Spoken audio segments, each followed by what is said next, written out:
Ang kapayapaan ng Panginoong Hesukristo ay sumainyong lahat. Magandang araw sa inyong lahat, saan mang sulok ng mundo kayo naroroon sa sandaling ito. Ang babasahing banal na kasulatan sa araw na ito ay pinamagatan kong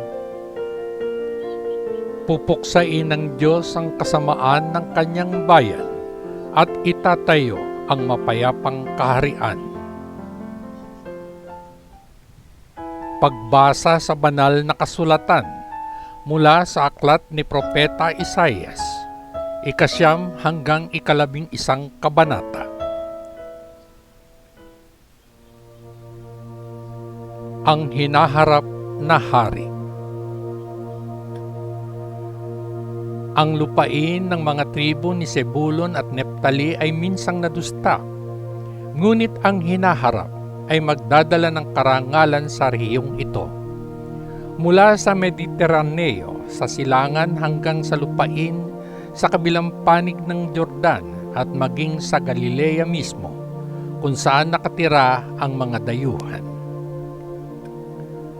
Ang mga taong lumakad sa kadiliman ay nakakita ng dakilang liwanag. Sila ay nanirahan sa isang lupain ng mga anino, ngunit ngayon ay sumisikat sa kanila ang liwanag. Binigyan mo sila ng malaking kagalakan, Panginoon, na pasaya mo sila.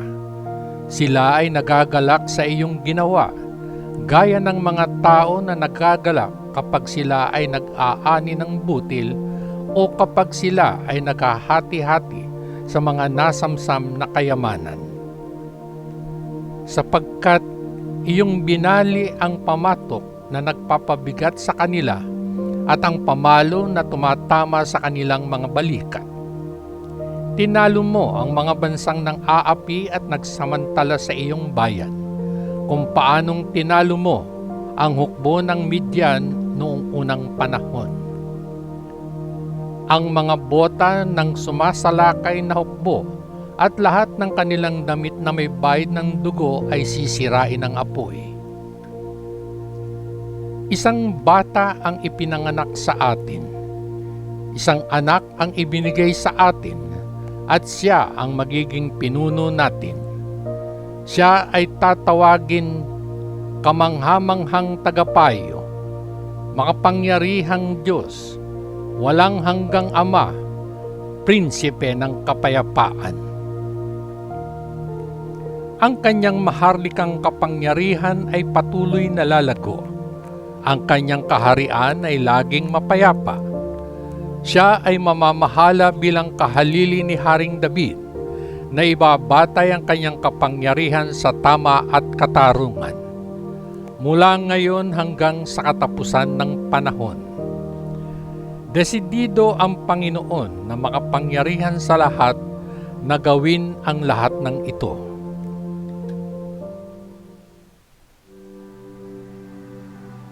Paparusahan ng Panginoon ang Israel.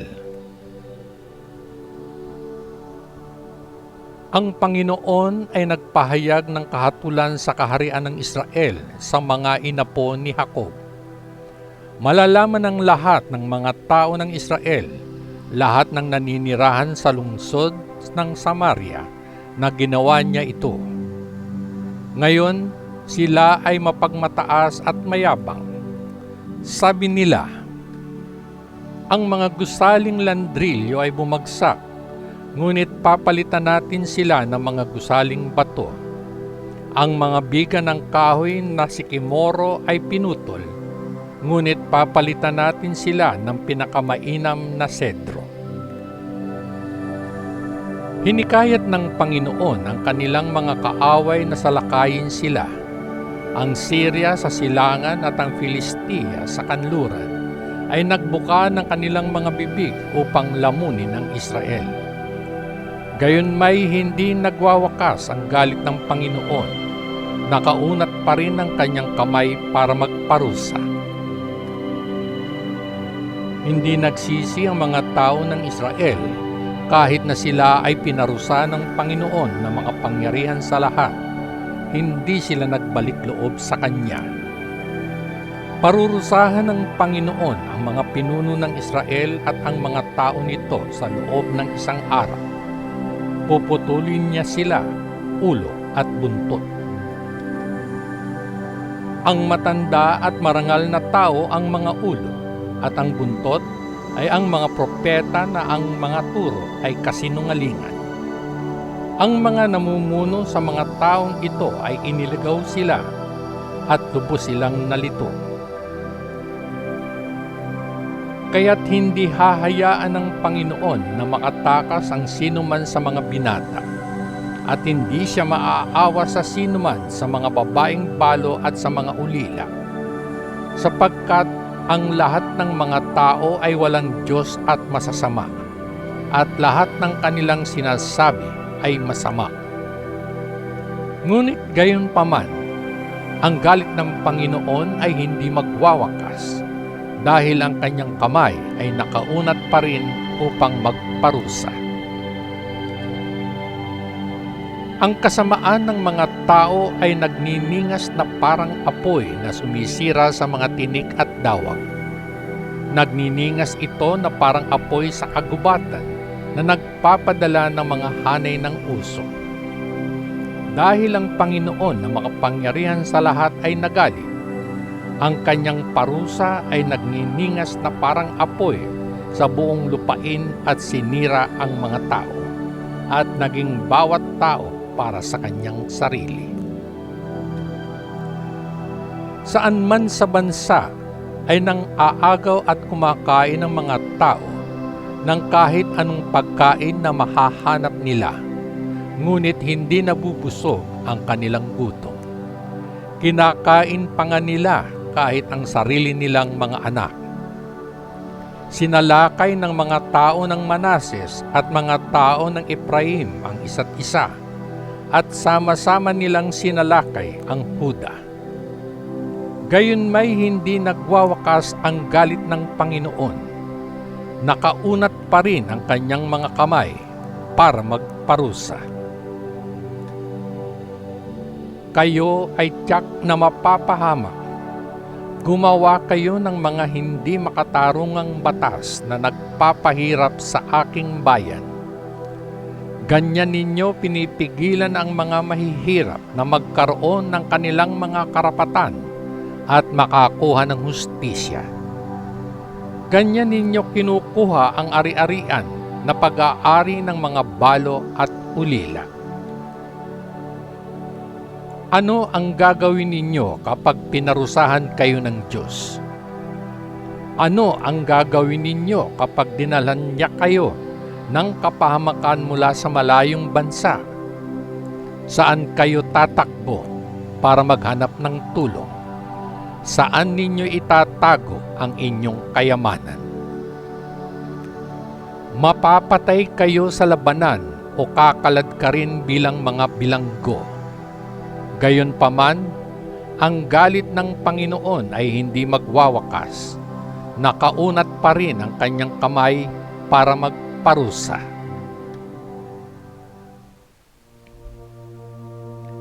Ang emperador ng Assyria bilang instrumento ng Diyos. Sinabi ng Panginoon, Assyria, ginamit ko ang Assyria na parang pamalo para parusahan ang mga kinagalitan ko. Ipinadala ko ang Assyria upang salakayin ng isang bansang walang Diyos, mga taong nagpagalit sa akin. Ipinadala ko sila upang mandambong at magnakaw at yurakan ang mga tao na parang dumi sa mga lansangan. Ngunit, ang emperador ng Assyria ay may sariling marahas na plano sa isip. Determinado siyang wasakin ang maraming bansa.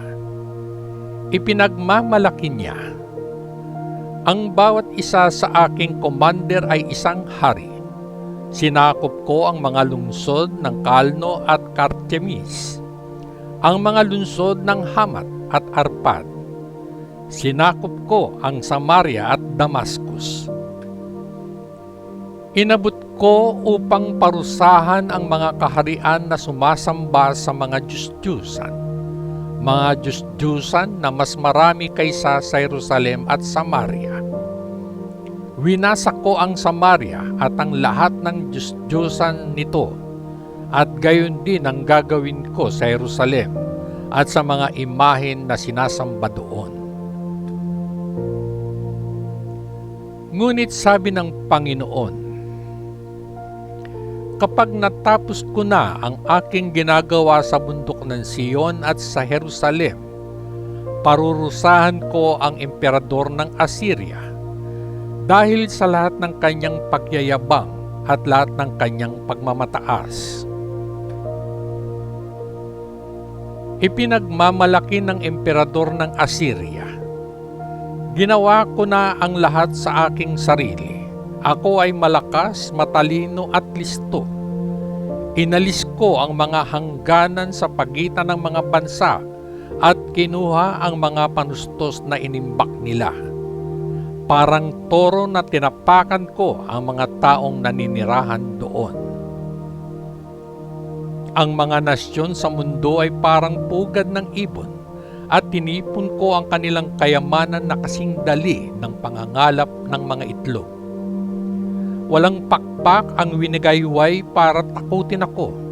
Walang tuka na bumuka para sigawan ako.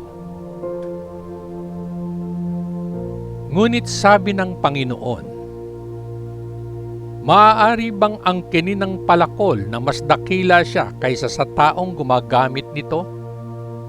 Mas mahalaga ba ang isang lagari kaysa sa taong naglalagari gamit ito? Ang isang pamalo ay hindi nagtataas ng isang tao. Ang isang tao ang nagtataas ng isang pamalo. Magpapadala ang Panginoon na makapangyarihan sa lahat ng sakit upang parusahan ang ngayon ay mga busog na. Sa kanilang mga katawan ay magkakaroon ng apoy na nagniningas ng nagniningas. Ang Diyos, ang liwanag ng Israel ay magiging apoy.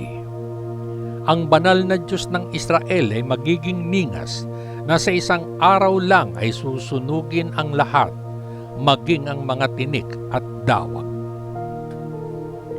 Ang mayayamang kagubatan at lupang sakahan ay ganap na mawawasak sa parehong paraan na ang nakamamatay na sakit ay wawasak sa isang tao. Kakaunti na lang ang mga puno na mabibilang kahit ng isang bata. May ilang babalik. Darating ang panahon na ang bayang Israel na nakaligtas ay hindi naaasa pa sa bansang muntik nang magwasak sa kanila. Talagang ilalagak nila ang kanilang tiwala sa Panginoon, ang banal na Diyos ng Israel. Ang ilan sa mga tao ng Israel ay magbabalik loob sa kanilang makapangyarihang Diyos.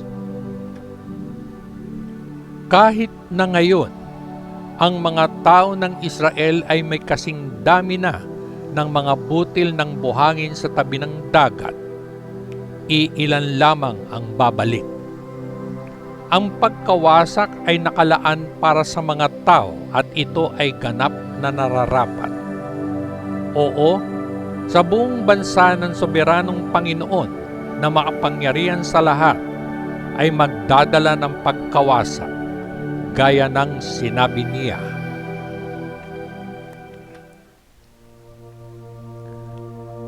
Paparusahan ng Panginoon ang Assyria. Sinabi ng Panginoon na makapangyarihan sa lahat sa kanyang mga tao na nakatira sa Sion.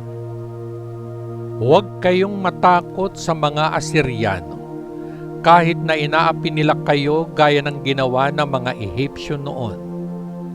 Kaunting panahon na lamang at matatapos ko na ang pagpaparusa sa inyo, at pagkatapos ay lilipulin ko sila. Ako ang Panginoon na makapangyarihan sa lahat.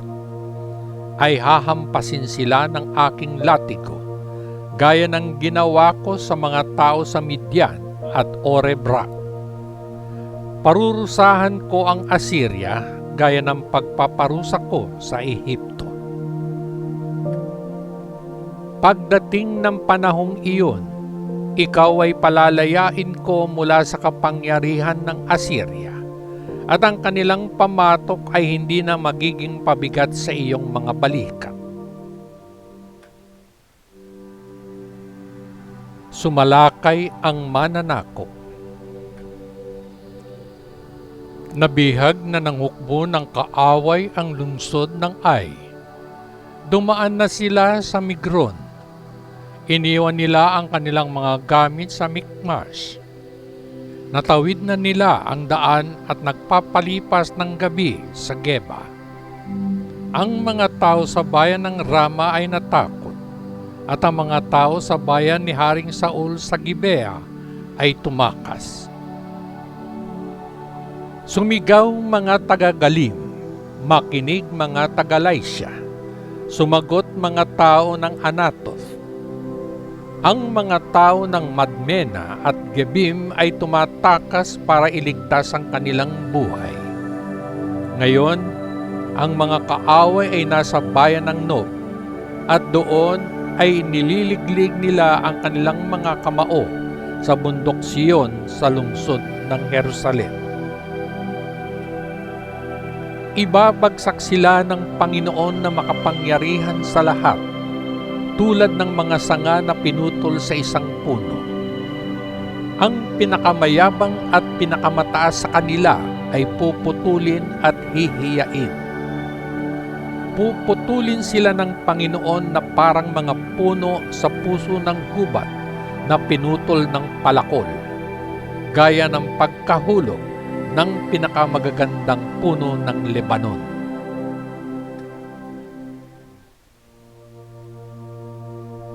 Ang mapayapang kaharian.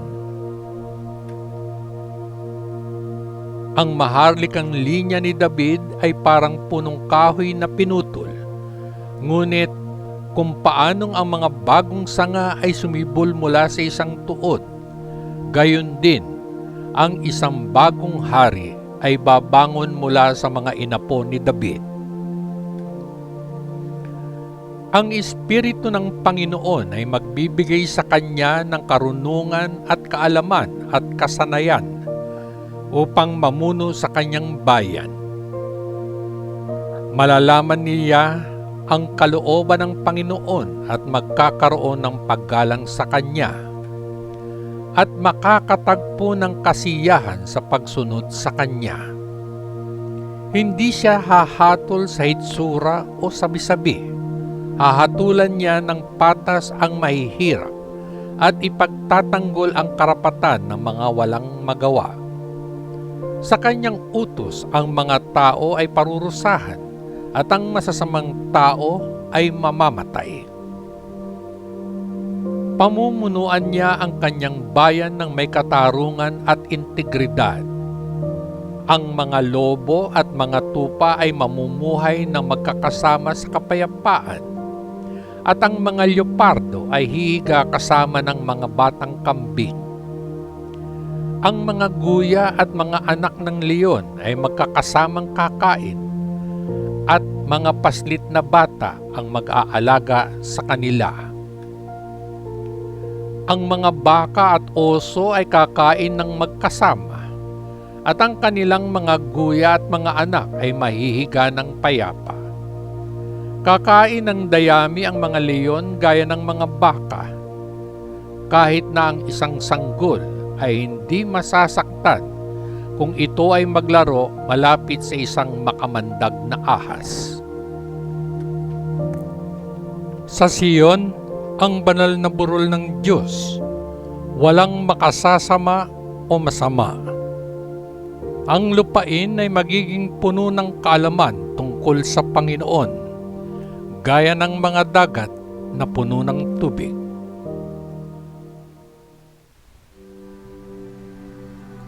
Babalik ang mga itinapong tao. Darating ang araw na ang bagong hari mula sa maharlikang linya ni David ay magiging isang simbolo sa mga bansa. Magtitipon sila sa kanyang maharlikang lungsod at bibigyan siya ng karangalan. Pagdating ng araw na iyon, muling gagamitin ng Panginoon ang kanyang kapangyarihan at ibabalik sa kanilang tahanan ang mga naiwan sa kanyang bayan sa Assyria at Ehipto, sa mga lupain ng Patros, Sudan, Elam, Babylonia at Hamat, at sa mga baybayin at sa mga isla ng dagat. Itataas ng Panginoon ng isang watawat na hudyat upang ipakita sa mga bansa na tinitipon niyang muli ang mga nakakalat na tao ng Israel at Huda at ibabalik sila mula sa apat na sulok ng mundo. Ang kaharian ng Israel ay hindi na maiinggit sa Huda at ang Huda ay hindi na magiging kaaway ng Israel. Sama-sama nilang sasalakayin ang mga Filisteo sa kanluran at mangdadambong sa mga taong nakatira sa silangan. Sasakupin nila ang mga taga-Edom at Moab at susundin sila ng mga tao ng Ammon.